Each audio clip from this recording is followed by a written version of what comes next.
Good morning. Hindi po ba yan dyan pa? Say amen. Amen. Bago natin yun ng umaga, umulan ng kaunti. Kaunti lang naman. Kaya sa oras po ito, araw na linggo, tayo po nagsama-sama para purihin natin ang Diyos sa buhay po natin. Sige po, so once again po, buksan mo natin ating mga Bible in the book of Isaiah chapter 59.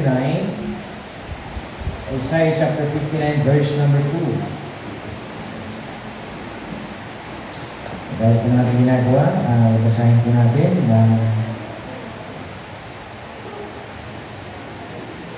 basahin po yung verse 1 kayo po sa verse number 2. Isaiah chapter 59 kayo po sa verse 1, ay lang po sa verse 1 kayo po sa verse number 2. Sabi po ng Brother Absalom in verse number 1, Behold, the Lord's hand is not shortened, that it cannot save, neither his ear heavy, that it cannot hear. Verse 2 kayo po, ready, begin.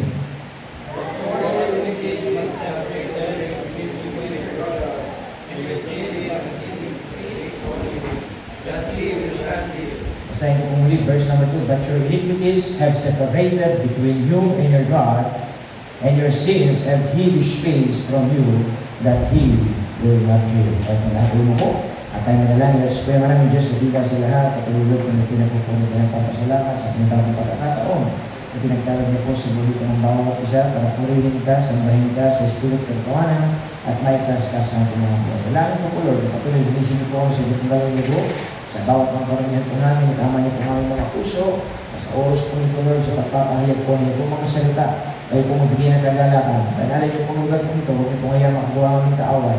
Kaya nawa po patuloy na kumilos sa ating Banal Espiritu, dahil din po, Lord, nilalapit na namin yung mga Sunday Schooler, na sana po patuloy sila po yung makahubog sa inyo po mga salita, ang sigurong kami po patuloy na magkaisa, para purihin ka at sambahin ka sa aming mga buhay. Kaya muli, Lord, itago niyo po ko sa inyong krus, kayo po ang akin.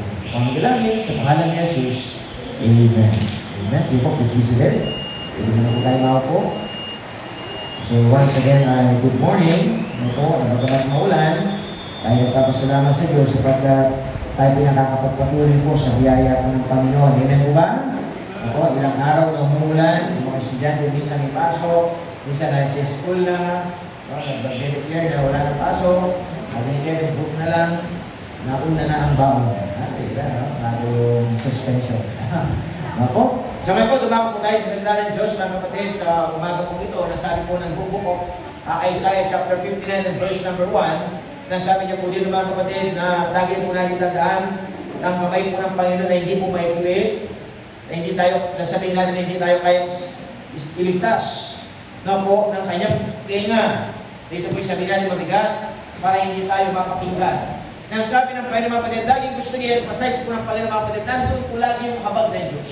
Nandun po lagi mga kapatid yung mga pagkakataon na binibigay ng Diyos sa buhay po natin. Kaya sabi ng Panginoon, huwag daw po natin isipin na sa oras ng pangangailangan, sa oras ng kabigatan, sa oras ng pagsubok, ng Diyos hindi tayo kayang iligtas. Nang sabi ng Panginoon mga kapatid, ang Diyos ang tayong pakinggan. Kaso, may mga bagay na pumipigil sa atin para tayo tulungan ng Diyos. Ano po sabi sa verse number 2? Dito po tayo magpupo sa verse number 2.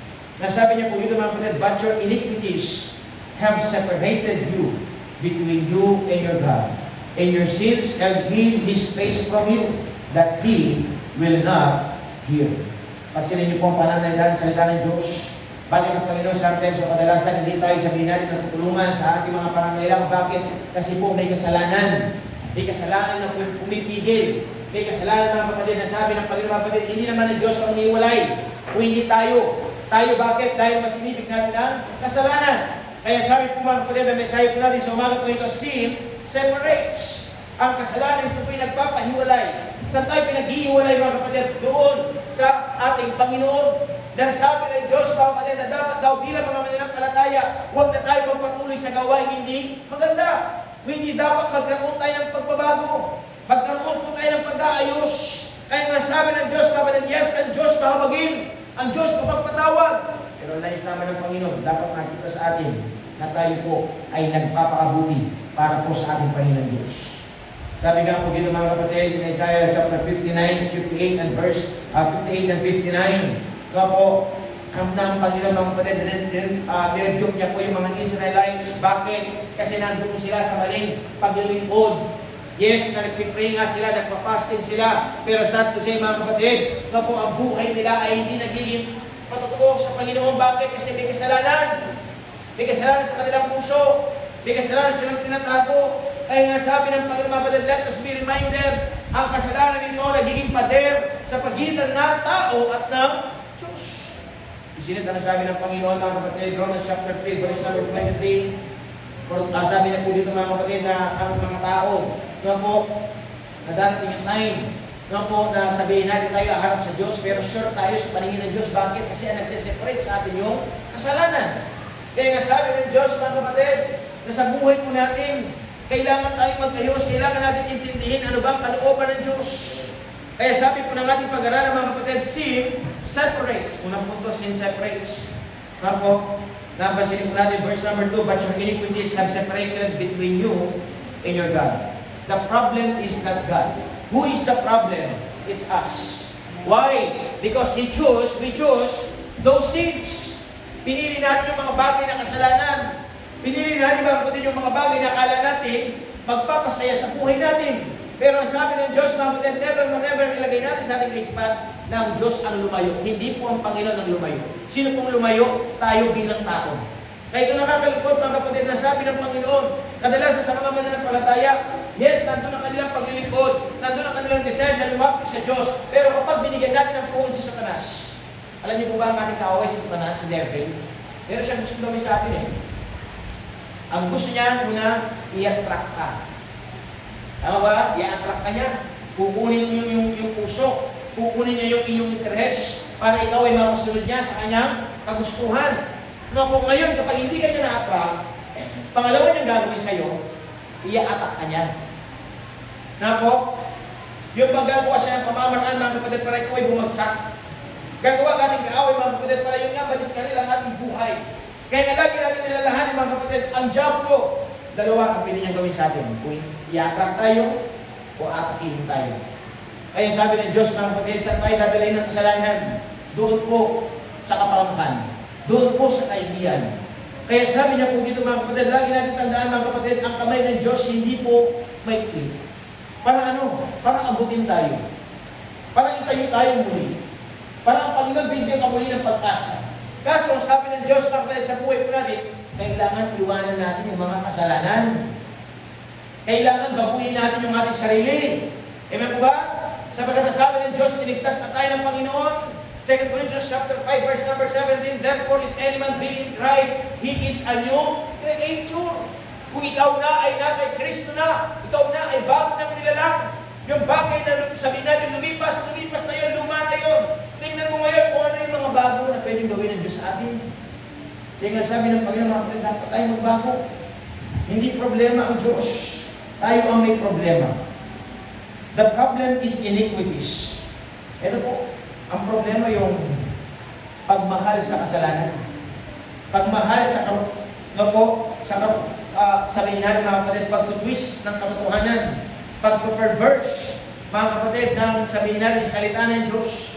Kasi bakit mga kapatid? Ito nga, ang gusto nilagay ng ating kaaway mga kapatid, yung para maging normal na yung kasalanan sa buhay natin. Normal lang yan. Diba? Alam niyo ba mga kapatid, pagdating sa Diyos, hindi po normal. Bakit? Kasi sabi ng Diyos, anak na kita, nilinis na kita. Di ba? Binayaran na tayo mga kapatid sa ating mga kasalanan, nilinis tayo sa kanyang banal na dugo. Nang sabi ng Panginoon, dahil nilinis na tayo ng Panginoon Diyos, huwag na tayo magpakarumi. Tama ba? Huwag na tayo magpakarumi. Nilinis na nga tayo. Naranasan niyo na po ba mga kapatid yung papo yan, no? Pag naglaba ka, tapos may sampayan. Nasampay mo na lahat. E kaso yung sampayan, nabigtas. Uulit ka na naman ngayon. Tama ba? Di ba minsan nakakainis, uulit ka na naman. Tama? Sino yung may kasalanan? Nakita mo na mga kapatid, sometimes no po, nakita mo na yung sampayan, medyo mahina na, pero pinilit mo pa. Di ba? Kaya rin nangyari, umulit-ulit. Para pag ganun din sa Panginoon Ang Diyos, nilinis niya na yung buhay natin. Alam na natin mga kapatid na kapag ang buhay natin nilagay natin doon sa buhay na alangan, babagsak tayo. Marurumihan tayo. No po, Na nandoon mga kapatid, lagi ko sinasabi mga kapatid, ang ating kaaway Satanas, lagi gumagawa ng paraan para tayo ay masila. Para tayo malagay doon sa trap. Para tayo malagay doon mga kapatid, Diyos kumuloy. No, kung minsan nakala natin parang ulan na nabasa, na pwede ka pa magtalon-talon, nagtatapisaw sa tubig, pero di mo alam mga kapatid, habang tumatagal, hindi ka nakakaahon. Nandoon na yung mga paa. Ang hirap ng tanggalin. Bakit? Kasi masyado na tayo nag-enjoy sa mga maling gawain. Kaya sabi ng Diyos, mga kapatid, the problem is not God, it's you. The problem is our iniquities. Mga kalikuan, mga kamalian sa buhay na masyado na natin minalahal ang mga bagay na hindi tama sa buhay natin. Na sabi ng Diyos, hey, nilinis na kita. Alam niyo ba mga kapatid, ano sabi ng Panginoon, ginastify na tayo ng Diyos. Nung tinanggap mo si Diyos sa iyong puso, inaring ganap ka, ginastify ka, no, kung binigyan ka ng pardon, na sabi ng Panginoon mga kapatid, na ano kailangan gawin, ikaw nawa sa buhay natin, panatilihin natin ang kabanalan, panatilihin natin mga kapatid yung apoy, sapagkat yung apoy na nagdiningas, ito po ang Espiritu ng Panginoon, Espiritu ng kagalakan, Espiritu ng kapayapaan. Huwag natin hayain mamatay yung apoy. Paano mamamatay yung apoy? Kapag nga, pinalitan natin ang kasalanan. In-embrace mo ang kasalanan. In-embrace mo ang maling gawain. In-embrace natin ang bisyo. In-embrace natin, akala natin mga kapatid, yun nga, sabi po ng pangalawang punto, sabi niya po dito mga kapatid, sin hides. Diba? Yung mga kasalanang tinatago.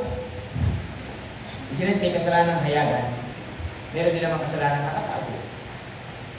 Nako, tayong lahat mga kapatid, bilang tao, hindi tayo perfect. Tayong lahat, sometimes meron tayong tinatawag na hidden agenda.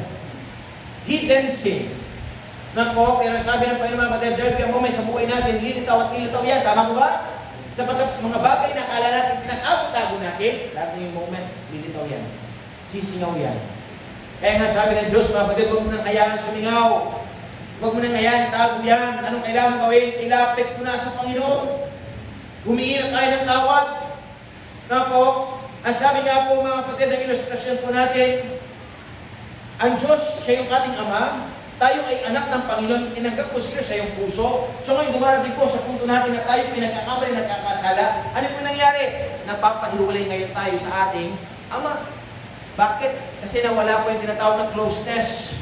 Pero yung relationship, hindi nawawala. Bagamat magkasala tayo, bagamat magkamali tayo, ang Diyos, mananatili nating Ama. Bakit? Kasi tinanggap na siya natin sa ating puso. Ngayon nawala lang yung yung tinatawag na closeness. Bakit? Kasi nga, may naharang. Ano yung naharang? Yung kasalanan.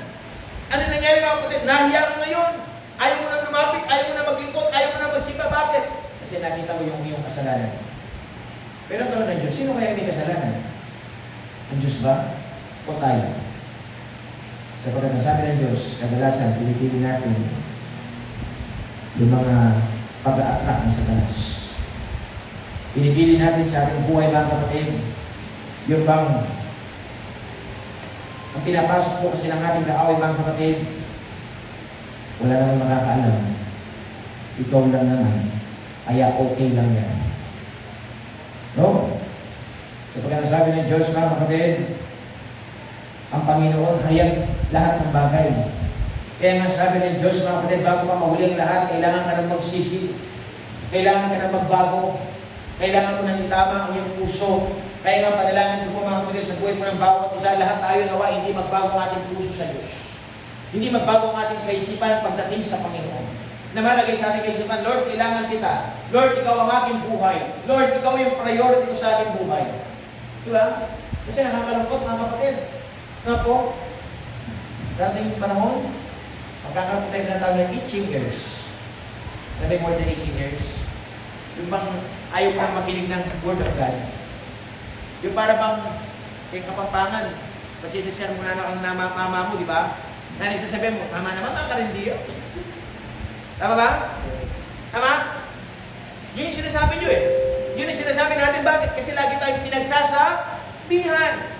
Ngayon, kapag ayaw natin pinagsasabihan, ano yung impression natin? Ano yung sinasabi natin? Ayaw natin tanggapin, tama ba? Kaya darating yung punto, ayaw mo nang magiginig. Sana po panalangin natin, sana huwag tayong marindi sa salita ng Diyos. Amen? Tanggapin natin salitang katotohanan. Magamat masakit, sapagkat ito kailangan natin sa ating buhay para tayo matauhan, para tayo mga kapatid sa buhay po natin, maayos natin ang ating relationship sa ating Panginoon. Kaya sabi ng Panginoon mga kapatid, maraming mga kasalanan nakatago. Nako, dahil nakatago mga kapatid, ano po yung nangyari? Hindi natin masyadong makita ang Diyos. Alam niyo ba mga kapatid, sa buhay natin kapag tayo nalubog sa kasalanan, maling gawain, para bang nagiging matigas na yung ating puso. Nagiging malabo na ang ating paningin sa Diyos. Nakala natin, yun nga, na po, okay lang. Naging natural na lang sa atin ang gawang mali. Pero sabi ng Diyos, mga kapatid, dapat tayo maging sensitibo sa salita ng Diyos. Huwag natin hayaan dumating yung time sa ating pagsamba. Yes, sabihin natin, may dumarating sa buhay natin. No po, hindi tayo nakakapaglingkod. No po, pero sabi ng Diyos, mga kapatid, huwag mong hayaan sa susunod, hindi ka na makapagsimba. Hanggang dumating yung time, hindi ka na talaga nagsimba. Wala ka na talagang oras. Kasi nga yun ang hinahanap ni Satanas eh. Makuha tayo. No po, kaya kapag nagpapaalam po kayo sa akin, Pastor, di mo na ako mag-church pwede po ba? Wala mo na akong i-reply eh. Yung i-reply ko lang, prayer. Pag-pray ka namin, sis. Kasi bakit? Darating yung time, baka darating po yung mundo. Ngayon, nagpaalam ka sa susunod. Sa susunod na naman. Kasi bakit? Ano malalagay sa ating kaisipan? Pwede naman pala.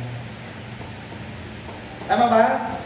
Kaya sabi ng Diyos, mga kapatid, sa buhay po natin, huwag nawa natin mailagay sa ating puso't kaisipan na tayo magbago pagdating sa Diyos. Lagi natin nilagay, mga kapatid, kagaya po yung ko kaninang umaga. Matthew chapter 6, verse number 33, but seek ye first the kingdom of God. Unahin muna natin ang Diyos bago ang lahat. Maglingkod muna tayo. Bago tayo mamasyal, bago naman ang ating gawin. Kailangan muna natin patunayan na kailangan natin pasalamatan ng Diyos. Sambahin siya sa ating buhay. Paglingkuran natin siya para ang buhay natin matuwid, para ang isipan natin mga kapatid maging maliwanag. Kaya sabi po ng ating pinag-aralan mga kapatid, hindi nyo ba napansin si Adan at si Eva, si Adam and Eve, nung wala pang kasalanan sa kanilang buhay, hindi pa sila nagkamali, hindi pa nila kinain yung pinagbabawal ng prutas, hayagan sila sa Diyos. Tama? Wala silang damit, pero wala kasi silang kasalanan eh. Inosente ang kanilang kaisipan. Hindi sila nahihiya sa Panginoon. No po, pero nung nakain po nila yung prutas, nakain po nila yung pinagbabawal na prutas na naglalaman ng mabuti at kaalaman. No po, ano po nangyari sa kanila? Nakita ngayon nila na sila ay walang damit. Bakit? Kasi pumasok ang kasalanan. Bakit pumasok ang kasalanan sa kanilang buhay? Sapagkat ang ginawa po nila ay disobedience. Hindi sumunod sa Diyos. Hindi nakinig sa sinabi ng Panginoon. Kaya ano po nangyari mga kapatid? Tinawag sila ng Panginoon. Sabi ng Panginoon sa kanila mga kapatid, kung babasahin po natin ito sa Genesis chapter 3, nang sabi po dito mga kapatid, where art thou? So po, inahanap sila, mga kapatid. Bakit sila inahanap? Sapagkat, no po, wala sila doon sa lugar na dapat na nandun sila. No po, na nandun sila mga kapatid, nang sabi ng Panginoon,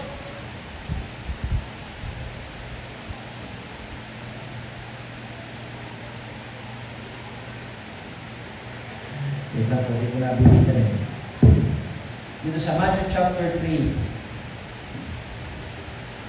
verse number 9. And the Lord God called unto Adam and said unto him, where art thou?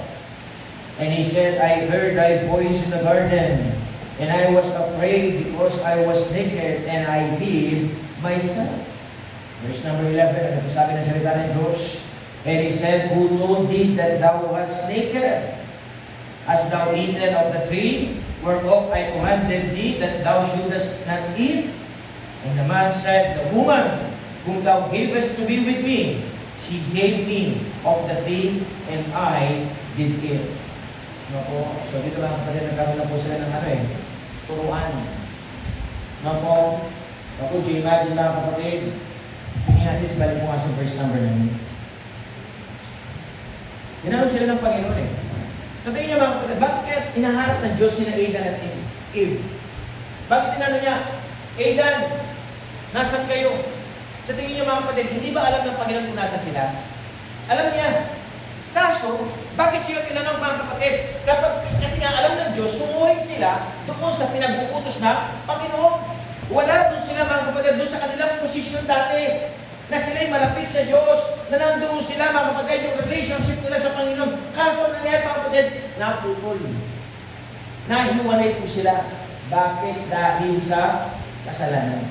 Kaya kung papasin niyo mga kapatid, verse number 10, nasabi po dyan, and he said, I heard thy voice in thy garden and I was afraid. Napakinggan daw ni Aidan ang boses ng Diyos. No po, ngayon natakot siya na. Bakit kaya siya natakot? Kasi alam niya meron siya kasalanan. Tama ba? Meron siyang pagkukulang. Meron siyang pagkakamali. No po, natakot ngayon siya, nahiya siya. Bakit? Kasi wala siyang damit. So ngayon, tinanong ng Diyos sa verse number 11. Ano sabi ng Panginoon? Sino nagsabi? 11. Sabi niya, and he said, who told thee that thou was naked? Sino nagsabi sa iyo na hubad ka? Sabi ng Panginoon, hast thou eaten the tree whereof I commanded that thou shouldest not eat? Kinain mo ba yung bunga ng halaman na pinagbabawal ko sa inyo? Diba? Ito nangyayari mga kapatid, verse number 12. Ito na po nangyayari.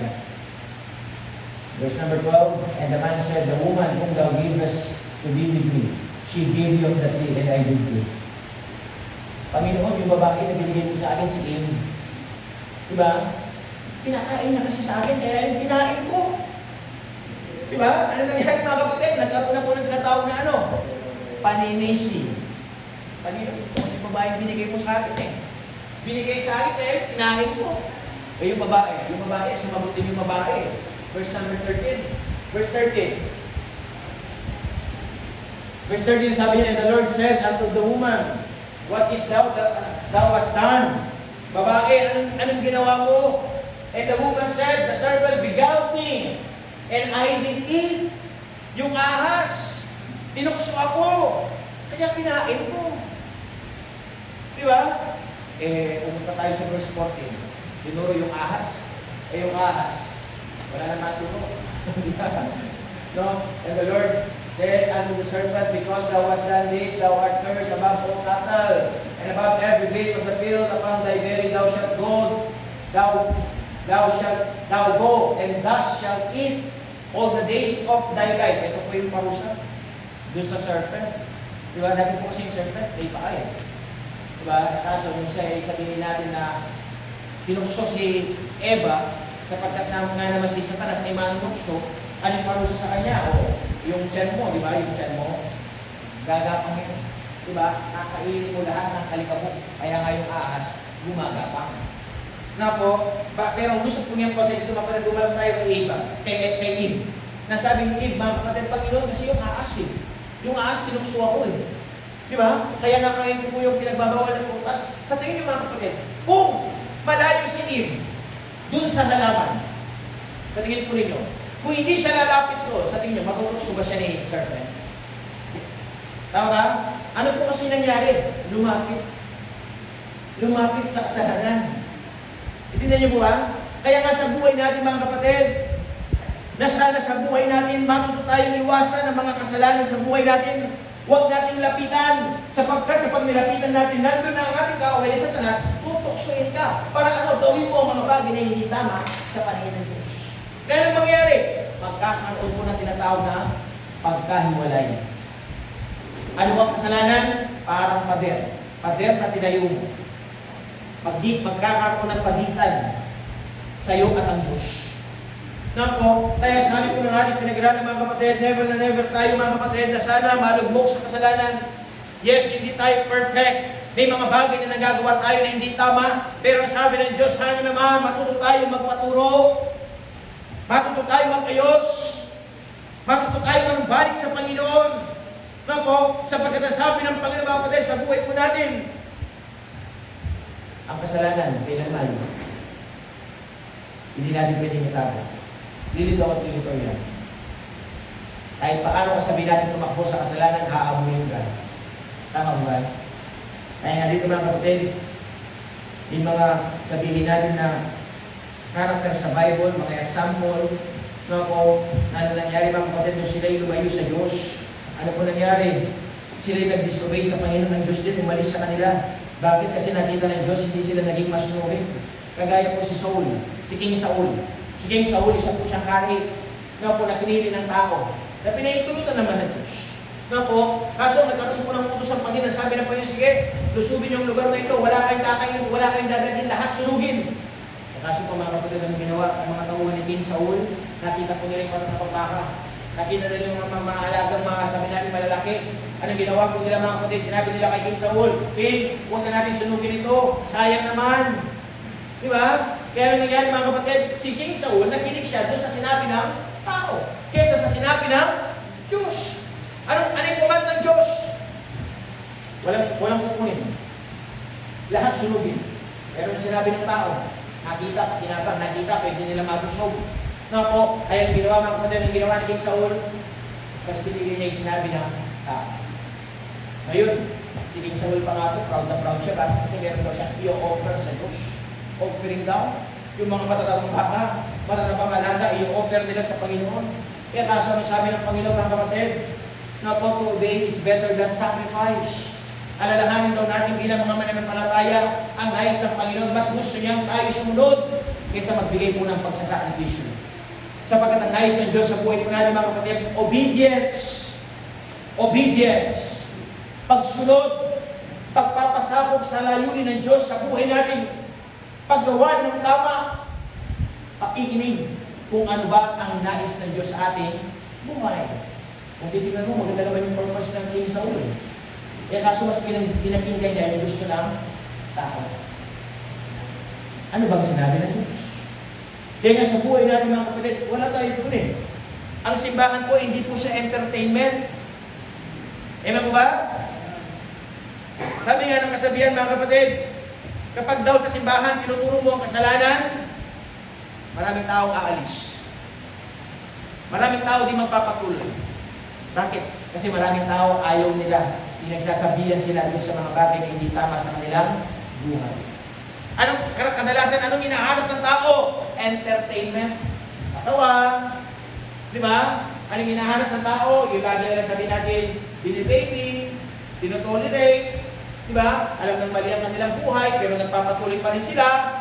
Na po, nang sabi ng Diyos, kapatid, hey, kung tayo talaga sa Diyos, kailangan mas tignan natin kung ano ba ang sinasabi ng Panginoon. Right is always right and wrong is always wrong. Amen? Kaya nga dapat tayo, mga kapatid, ulit ko po kung tayo marinig sa salita ng Diyos. Nais kasi ng Panginoon, matauhan tayo, matanim sa ating puso at kaisipan. Ang kasalanan pag-una, pwedeng itago. Pero darating sa buhay natin, i-reveal at i-reveal ng Diyos. Ano sasabihin ng Diyos na nakakalupot, magkakaroon po ng masisira po yung relationship natin sa Diyos. Masisira po yung ating communication sa ating Panginoon. At ano pong mangyari mga kapatid, hindi na natin makita na maliwanag ng Diyos. Nga po, bakit? Kasi marami nang umahadlang sa ating mga mata. Anong umahadlang sa ating mga mata? Yung desire natin, fleshly desire. Diba? Fleshly desire na nakikita ng ating mga mata. Nga po, na minsan mga kapatid, doon tayo nahihila. Kaya sabi ng Diyos, mga kapatid, hey, anong kailangan mong gawin mga kapatid kapag ang salamin marumi? Kapag ang salamin marumi. Nasubukan niyo na po magsalamin sa maruming salamin. Diba kayo mga girls? Nag-make up kayo. Eh yung salamin mismo marumi. Pag tumingin ka, akala mo marumi yung mukha mo eh. Tama ba? Kasi bakit? Marumi ang salamin. Anong kailangan mong gawin mga kapatid? No po, para bang yung mga nasabi natin meron ng mga salamin. Sometimes mga kapatid, lumalabog din ito. Kaya anong kailangan mo? Kailangan natin ng panlinis. Para ano? Makita natin ng maliwanag. Makita natin ng maayos. Yung kailangan natin tignan. Anong kailangan natin? Ito nga po, salita ng Diyos. Panglinis sa ating mga mata. Kailangan mo pakinggan. Kailangan tayo maliwanagan.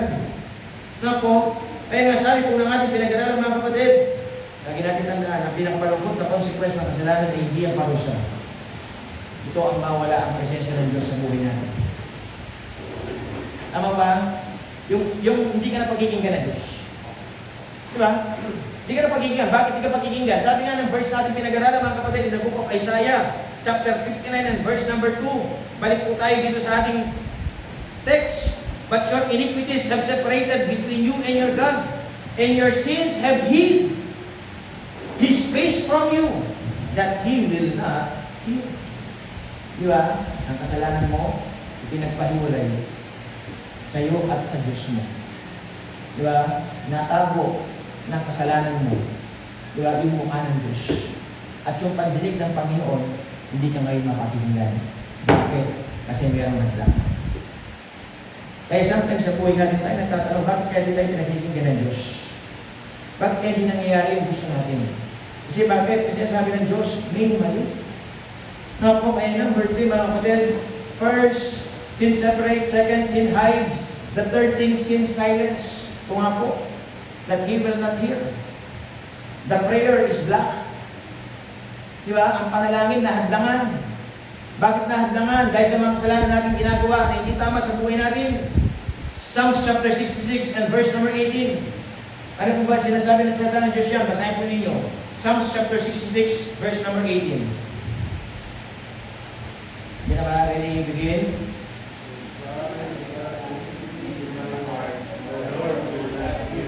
Kung maglalagay ako ng kalikuan, hindi tama sa aking puso. Diba? Ang Diyos hindi ako pakikinggan. Kung ang kasalanan itatago ko sa aking puso, the word iniquity is sin. Kasalanan ko yan. Karumihan. Kung maglalagay ako ng mga bagay na marami sa aking buhay, Panginoon, di ako pakikinggan. Pero kailangan natin gawin, mga kapatid, marunong tayo maglinis. Yes. Ang sabi po ng Satan, sige, pwede ka mag-pray. Pray ka ng pray. Pray ka ng pray, pero wala ka namang connection. Diba? Para kung sa cellphone, search ka ng search. Search. Wala ka naman, hindi ka naman nakakonect sa wifi. Sa tingin nyo, papasok kayo yung sinesearch mo. Hindi. Tama ba? Kasi bakit? Naputol kasi yung connection. Naputol kasi, mga kapatid, yung tinatawag ng closeness. Kaya sabi ko na nga rin, pinag-aaralan, mga kapatid, yes, maaari, makita ka na ikaw ay prayerful, kaso may tinatago ka na hindi tama sa iyong buhay. Hindi pa rin mangyayari. Bakit? Kasi nga, mas ine-embrace mo yung mali. Bakit hindi natin bitawan ang mga bagay na kasalanan? Kaya nga sabi ko na nga rin, pinag-aaralan, mga kapatid, nakakalungkot yung paglilingkod. Yes, naglilingkod ka nga. Pumupunta ka nga ng simbahan, pero dahil may kasalanan ka pa rin sa iyong buhay, minsan pumapasok na lang tayo sa simbahan for attendance. Para makita lang tayo ng tao. Anong ibig sabihin? Your worship is not true worship. Kasi ang totoong nagsasamba, nagpapakumbaba. Amen po ba? Ang totoong nagsasamba, willing magpaayos si Diyos. Ang totoong nagsasamba, mga kapatid, willing mapakinggan, hindi yung gusto niya, kung hindi ang gusto ng Diyos sa kanyang buhay. Kaya nga sabi ng Diyos, mga kapatid, hey! Ang kasalanan, ito po'y nagpapatahimik sa atin. Kaya sabi ng Diyos, mga kapatid, sa buhay natin, sana, na po, kung gaano tayo close sa Diyos. Naranasan niyo na ba yun kapag dalawa kayo? Diba? Walang mali. Diba? Like, hi. Dami mo sinasabi. Pero kapag meron ka na mali. Diba? Nanahimik ka. Diba? Kasi bakit? Kasi yan, may away. May World War I. May World War II. Diba? Kaya sabi ng Diyos, mga kapatid, sa buhay po natin, huwag natin hayaan. Ma-disconnect tayo sa Diyos. Huwag natin hayaan, mga kapatid, yung relationship natin sa Panginoon. Na po, mawala yung tinatawag na closeness, yung communication. Kaya nga sabi ng Diyos, mga kapatid, hey, hindi na ba tayo mapatahimik ng mali natin ginagawa sa buhay natin. Sana, mga kapatid, may hayag natin sa Diyos kung ano ang ninanais ng Panginoon sa atin. Isaiah chapter 1, verse number 15. Basahin po natin ito. Isaiah chapter 1, verse number 15. Ano po sabi po dyan? And when you spread forth your hands, I will hide mine eyes from you. Yeah. When you make many prayers, I will not hear. Why? Because your hands are full of blood. Could you imagine? Ano po sinabi ng book of Isaiah? Na po, na ang kamay niya daw, mga kapatid, ay ganyan hindi i-spread. Hindi niya tayo aabutin. Bakit? Kasi pati yung mga mata niya, mga kapatid, iaalisin sa atin. Bakit? Kasi nga may kasalanan at pag ikaw ay nananalangin, hindi kita pakinggan. Kaya nga mga kapatid, kung ko'y nakakalungkot kapag ang Diyos ayaw niya tayong pakinggan. Bakit? Kasi nakita niya di ka totoo. Nakita niya nagpapanggap ka lang. Nakita niya mga kapatid ang ginagawa ko paulit-ulit na lang. Kaya sabi ng Diyos mga kapatid, huwag nawa natin mga kapatid malagay sa punto. Yes, ang Diyos, ang biyaya ng Diyos, ang abag ng Panginoon, mabiyaya. Pero ang sabi ng Diyos mga kapatid, huwag natin hayaan. Masira yung fellowship natin sa Diyos. Kaya sabi ng Panginoon mga kapatid, always take time to pray. No po? Yes. No po, ang Diyos, nandoon siya. Nasa buhay natin. Kapag ikaw ay lumapit, magpakumbaba, patatawarin ka ng Diyos. Kaso, ang nais naman ng Panginoon dapat, kapag ikaw ay humingi ng tawad, huwag ka nang magpatuloy sa gawain hindi tama. Matutunan tayo magbago. Matutunan tayo mag-ayos. Tapos, sapagkat ang sabi ng ating pinag-aralan mga kapatid, tanging ang Panginoon ang pwede magpagaling sa atin.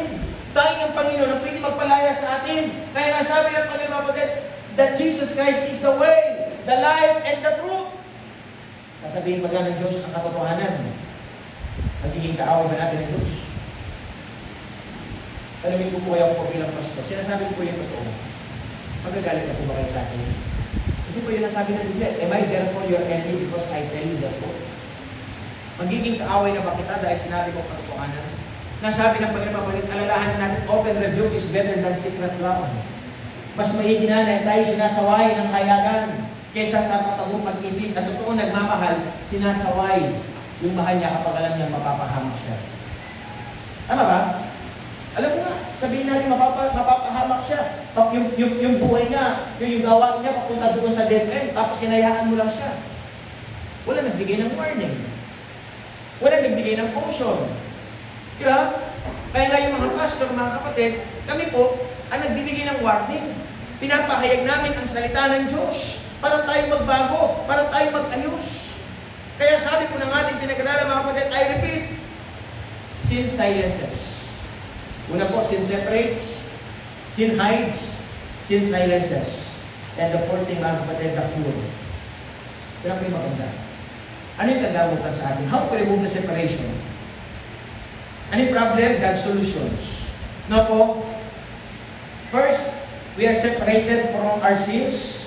No po, pero sabi lamang ng Panginoon, just confess your sins. 1 John chapter 1, verse number 9.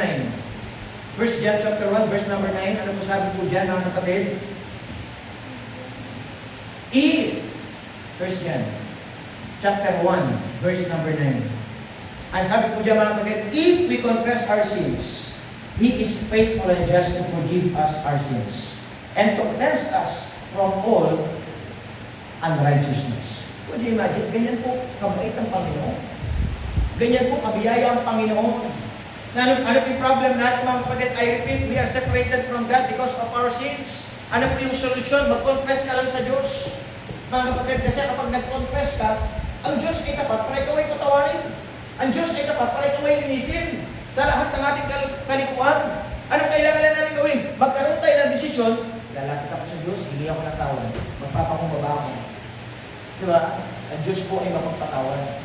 Hanggat buhay ka may pag-asa, pag-asa magbago, pag-asa mag-ayos. Kaya sabi po ng ating pinag-aralan mga kapatid, separated, confess. Diba?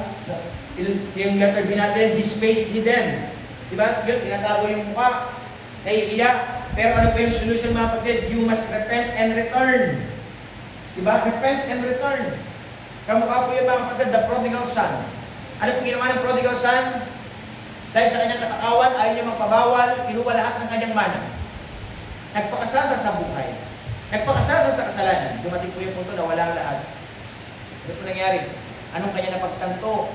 Malaki pala ang kanya nagawang pagkakamali sa kanyang ama. Umiiyak. Nandun ang kanyang confession. Pero nung siya'y lumalapit mga kapatid, nandun lamang siya. Nakayuko. Di ba nakayuko lang yung prodigal son? But could you imagine mga kapatid, dahil siya'y bumalik po kasi siya. Di ba? Bumalik sa kanyang magulang, sa kanyang mga ama. Na po, bagamat nagkamali siya, pero kanyang mga inakbang niya papalapit sa Diyos. At siya'y nagsisi. Ano ginawa po ng magulang? Siya po yung pinatawad. Kaya yun po nais ng Diyos sa buhay po natin. na sana huwag po dumating po yung punto na ang daan papalapit sa Diyos, hindi na natin alam. Yung daan patungo sa simbahan, kung nawa po nung mangyari, ang dami kayo tayo, hindi mo na rin alam.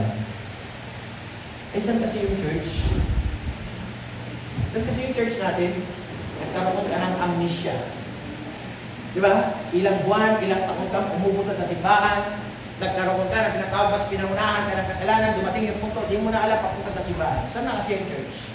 Kaya minsan ako nagtataka sa bawat mga mananampalataya, bakit pwede bang ilipat ang church? Pwede ba bang ilipat ito, bubuhatin? Di naman nag-iiba yung address eh. Tama ha? Kaya nga sabi ng Diyos, mga kapatid, ito po yung nakakalungkot. Sana matutuparin natin iyakbang, magkamali man tayo, madaw man tayo, pero nawa mga kapatid sa buhay natin, matutupo tayo ng balik sa Diyos. Anong balik tayo? Nga po, nasabi ng Panginoon, sino ba yung malakas? Sino ba yung hindi nagkakamali? Lahat naman tayo nagkakamali. Ang nais naman ng Panginoon, matutulong iyakbang muli ang mga papalapit sa iyong Panginoon. Sa tahanan na binigay ng Diyos sa atin. Sa simbahan na nilaan ng Panginoon sa atin. Kaya nga sabi ng ating pinag-aralan mga kapatid, yes, nandoon ang kanya pong pagkahiya, pero ang importante, lumapit pa rin siya at nagpakumbaba. Kaya ang ginawa ng Diyos mga kapatid, siya po ay nasumpungan ng Panginoon. Isaiah chapter 55 verse number 6. Seek ye the Lord while he may be found. Diba? Sabi niyo, no? Seek ye the Lord while he may be found, call ye upon him while he is near. Bakit sinabi? Ang tinutukoy ko niyan, habang daw may pagkakataon ka, habang buhay ka, habang kaya mo pa. Di ba? Anong kailangan gawin? Hanapin mo na muli ang Diyos. Huwag mo nang hayaan mawala ka. Di ba? Kaya nga yung kanta nung nakaraan, nasaan kaya ako kung wala ang Panginoon? Di ba? Anong kinanta ng ladies? Where would I be? Di ba? In English lang. Where would I be if Jesus is not in me? Di ba? Nasaan kaya tayo kung wala ang Diyos? Kaya nga sabi ng Panginoon kapatid, seek His face. Seek ye the Lord while He may be found. Ako may pagkakataon ka, lumapit ka na ulit sa Diyos. Letter C. This is the last thing. Letter C. God not hearing. Diba? Yung problem natin, hindi tayo pinagiging ng Diyos. Anong kailangan mo lang gawin? Cleanse hands. Clean your hands, pure heart. Draw nigh to God, and He will draw nigh to you. James chapter 4, verse number 2. Ano sabi ng Panginoon mga kapatid? James chapter 4, verse number 8. Cleanse, draw nigh to God, and He will draw nigh to you. Cleanse your hands, ye sinners, and purify your hearts, ye double-minded. Diba? Kung mapapansin nyo mga kapatid, andyan yung utos sa Diyos, draw nigh to God. Lumapit ka lang sa akin. At ako'y lalapit sa iyo. Diba? Maglinis ka ng iyong mga kamay. Kayong mga makasalanan. Diba? Dalisayin nyo ang inyong mga puso. Kayong mga nagdadalawang isip. Kayong mga nagdududa. Nako, kaya nga sabi ng Panginoon mga kapatid, hey, there is always a solution in every problem. Anong kailangan mo lang gawin? Tignan mo. Ano yung problem? Ito nga, i-acknowledge mo yung kasalanan. Huwag na huwag natin i-blame ang Diyos. Ang Diyos ang nagkulang, hindi nagkulang ang Diyos. Tayo nagkulang. Magkaroon ka ng reflection kung nagkamali. Kaya nga dapat nandun yung pagkakumbaba. Di ba? Kaya sabi niya dito mga kapatid, acknowledge sin, i-acknowledge mo yung kasalanan, ang iyong pagkakamali, and forsake sin. Dapat kamuhihan natin yung kasalanan. Huwag mo kamuhihan yung tao. Yan po ba? Kamuhihan natin yung kasalanan. Ako po bilang pastor, hindi ko naman kinakamuhihan yung tao. Ang kinakamuhihan namin yung kasalanan. Kasi bakit sa paningin ng Diyos, ang kasalanan ay kasalanan. Hindi pwedeng i-justify. Hindi pwedeng tuwirin. Anong kailangan mong gawin para matuwid ka sa iyong kasalanan? Umalis ka sa kasalanan. Maglilis ka ng buhay at manumbalik ka muli sa Panginoon. Napo, hindi lang sorry. Ang kailangan, anong kailangan? Talikuran, amen? Hindi lang sorry. Kailangan talikuran. Kailangan kamuhihan ang kasalanan. Napo, kailangan yung mga bagay na ating tinapon na, inalis na sa buhay natin, huwag na ulit natin ilagay. Bakit? Kasi alam mo, mali. Anong ilagay natin mga kapatid sa buhay po natin? Ito nga po salita ng Diyos. Kaya napakaganda mga kapatid sa buhay natin ang ina-embrace natin, ang dala-dala natin, ang pinangahawakan natin, sana salita na ng Diyos mo. Napo, hindi na bote, hindi na kaha, hindi na anumang bagay. Mga kapatid, kung hindi yung dala natin mga kapatid, salita ng Diyos. Sapagkat mga kapatid, dito natin magiging panibagong buhay. Hindi natin magiging mga kapatid ng panibagong simulain. Kaya nga sabi ko na nga, pinag-aralan mga kapatid, hey! Sabi ng Diyos, patuloy ka lang. Sana, nasa atin. Basahin po natin ng Philippians, Ephesians chapter 2. Ephesians chapter 2, verse number 3 and 14. Ano po ba sinasabi ng salita ng Diyos?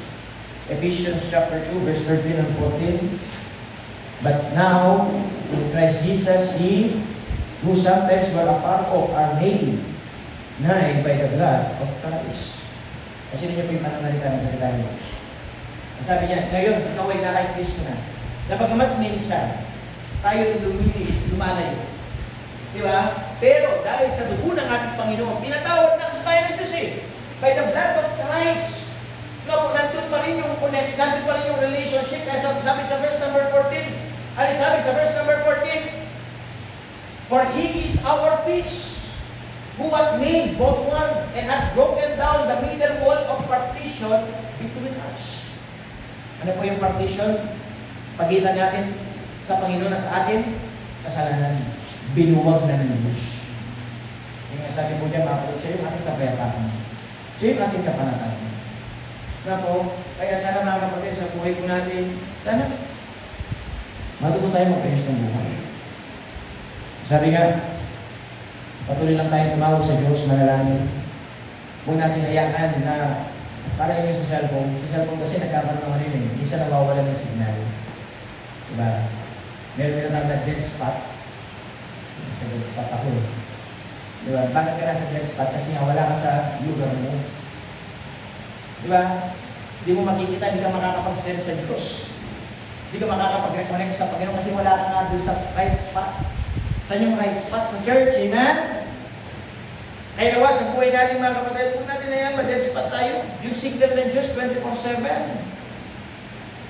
Bukas, malakas. Anong kailangan mo lang gawin mga kapatid? Huwag mong hayaan na yung signal, paputol-putol. Natry nyo na ba mag-usap na paputol-putol? Kasi bakit mahina nga yung signal? Bakit umihina yung signal natin sa Diyos? Kasi nga dahil sa kasalanan? Di ba? Dahil sa gawain hindi tama, parang gano'n, hindi mo maunawaan, hindi clear yung message. Kaya nga sabi ng Diyos mga kapatid, kumaba na tayo. No po? Ano yung kailangan para ma-connect ulit ang linya? Umayos ulit yung line? Repentance po ang kailangan. Pagsisisi. Real repentance. Turning away from sin. That's the real repentance. Kaya sabi ko na ating mensahe sa umaga po ito. Ibalik ka nga sis, sa ating verse, Isaiah chapter 59, verse number 1 and 2. Ang kamay ng Diyos hindi may pili para hindi tayo kayang iligtas. Kaya kang iligtas na Diyos, kaya kang tulungan ng Panginoon. Ang Diyos, ang dapat na pakinggan. Kaso sabi ng Panginoon, huwag mong hayaan. Ang kasalanan ng pumigil. Huwag natin hayaan yung bagay na kamalian natin, ang manaig sa buhay natin. Kaya nga sabi ng Diyos, hey, magpakumbaba ka, magsisi ka, mag-ayos ka sa buhay natin. Ang panalangin ng Diyos, sana patuloy i-reconnect natin na sarili natin sa Diyos. Nagkaroon tayo ng close relation sa Panginoon. Good communication. Kaya nga kapag nag-pray tayo, manalangin talaga tayo. Kapag invitation, lumuhod talaga tayo. Pag sumako tayo sa Panginoon, mahina tayo bilang tao. Ang tao kasi ang katawan natin may sarili gustuhan ito. Pero lagi natin nangin, Lord, guide mo kung sana magawa ko yung tama. Yung mga bagay tayo minanais pero hindi nangyari. Bakit? Kasi may umahad lang. Ano yung umahad lang? Kasalanan. Pero may solusyon. Bumalik ka muli. Makinig ka. Magpakumbaba ka. At humingi ka ng tawad sa Panginoon. Hingin mo, kagaya po ng David, ang sabi ko niya, Lord, create in me a clean heart. Gawin mo muli na malinis ang ating puso. Pwede ba natin hingin sa Panginoon sa mga kapatid? Ay, lahat ito na ito sa Diyos.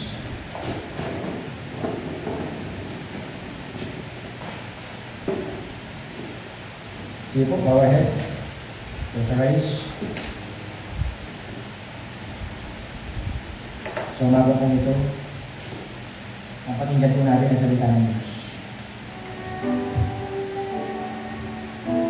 Sabi po kasi ng Panginoon, kailangan tayo matauhan. Kailangan tayo magising sa katotohanan. Ng kasalanan ay mali. ng kasalanan hindi normal. Kaya sabi ng Diyos, bago kang matayos, mga bagay na nangyari sa ating mga buhay, nang sabi ng Panginoon, kailangan ka magpakumbaba. Gusto tayong tulungan ng Diyos, gusto tayong kalalayan ng Panginoon, gusto tayong itayo ng Panginoon. Lahat tayo may pagkukulang, lahat tayo may pagkakamali. Bilang tao, may hinabo tayo. Andiyan ang ating kaaway sa Satanas. Anong ginagawa niya? Ina-attract niya tayo. Kinukuha niya yung ating gusto. Kinukuha niya yung ating interest. Hanggang tayo matrap sa kanyang kagustuhan. Kung hindi ka i-attract, si Satanas aatakihin ka. Sisirain mo yung buhay. Sisirain mo yung pangarap. Sisirain mo yung isipan ng iyong puso. Kaya sabi ng Panginoon, patuloy bantayan natin ang ating puso at kaisipan. Patuloy nawa ang salita ng Diyos. Ito'y ating pakinggan. Yes, masakit ang salita ng Diyos. Sapagkat ang salita ng Diyos ay ito, makapangyarihan. Anong kailangan mo lang gawin? Tanggapin. Hindi mapagtanggap tayo sa ating mga pagkukulang, mga pagkakamali. Kasi sabi naman ng Panginoon, lumapit ka lang, magpakumbaba ka. Iluhod mo sa Diyos. Sabihin mo sa Panginoon, Lord, sana hindi magbago ang aking puso. Lord, sana hindi magbago ang aking isipan. Lord, sana hindi makuha ng aking kaaway. Si Satanas ang aking interes. Huwag kong hayaan, hindi ako makapagsimba. Huwag kong hayaan, hindi ako makapanalangin. Huwag kong hayaan, hindi ako makakaawit sa iyo.